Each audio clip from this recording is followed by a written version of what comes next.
Good morning. Today's devotional brings us to Psalm 33. So let's read this one together. Shout for joy in the Lord, O you righteous. Praise befits the upright. Give thanks to the Lord with the lyre. Make melody to him with the harp of 10 strings. Sing to him a new song. Play skillfully on the strings with loud shouts. For the word of the Lord is upright, and all his work is done in faithfulness. He loves righteousness and justice. The earth is full of the steadfast love of the Lord. By the word of the Lord the heavens were made, and by the breath of his mouth all their host. He gathers the waters of the sea as a heap. He puts the deeps in storehouses. Let all the earth fear the Lord. Let all the inhabitants of the world stand in awe of him. For he spoke, and it came to be. He commanded, and it stood firm.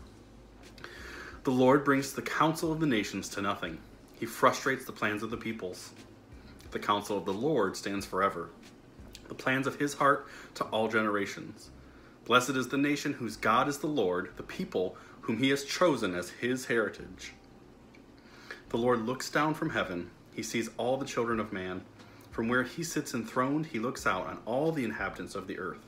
He who fashions the hearts of them all and observes all their deeds.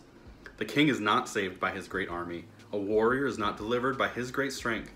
The war horse is a false hope for salvation, and by its great might it cannot rescue. Behold, the eye of the Lord is on those who fear him, on those who hope in his steadfast love, that he may deliver their soul from death and keep them alive in famine. Our soul waits for the Lord. He is our help and our shield. For our heart is glad in him, because we trust in his holy name.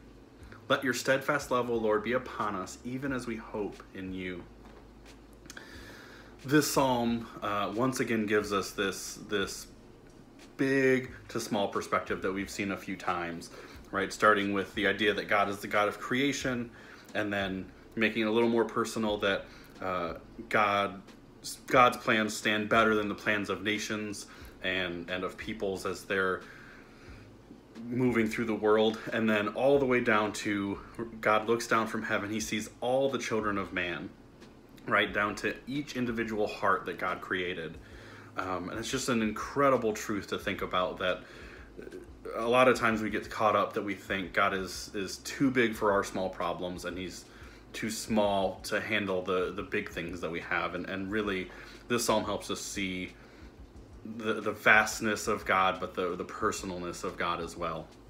So take some time today to just remind yourself of the steadfast love that God has for you, right? And that our hope is only in him. No matter what plans we've made, we're all living in a world of plans being forced upon us at the moment. But God's plans for your life are still good. And he's working in your life. So just let your heart and your soul rest in that truth today.